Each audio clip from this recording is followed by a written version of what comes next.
Законот за учебници во фокусот на јавностот како министерката Царовска реши да ги спроведува образовните реформи, иако консензус нема. Родители, наставници и речиси целата научна образовна фила најде забелешки на дигитализацијата на учебниците, но она што дополнително го забележува јавноста е тоа што законот во собранието ќе пристигне со европско знаменце.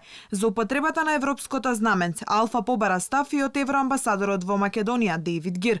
Тој вели дека нема да ја коментира ваквата одлука на властите, но сепак предупреди на дефектите што ги носи носењето на закони по брза постапка. Како што е наведено во последниот извештај за Македонија, треба да има ограничена употреба на брзи постапки за да се обезбеди соодветно учество на релевантните засегнати страни во законодавните процеси и демократските дебати. Дигитализацијата на учебниците не е единствената точка во која се судираат ставовите на професорите и министерката Царовска. Не помал отпор од страна на науката има и за спојувањето на историјата со општествените науки.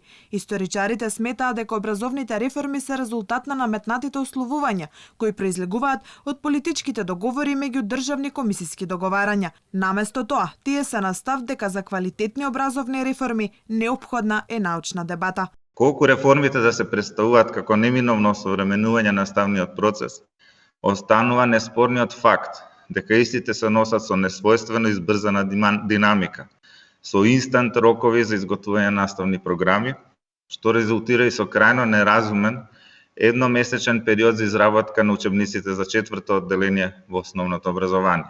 Начинот на кој што министерката Царовска се постави ко реформите во образованието за професорите не е формула за спроведување на успешни реформи, кои треба да донесат современо и квалитетно образование.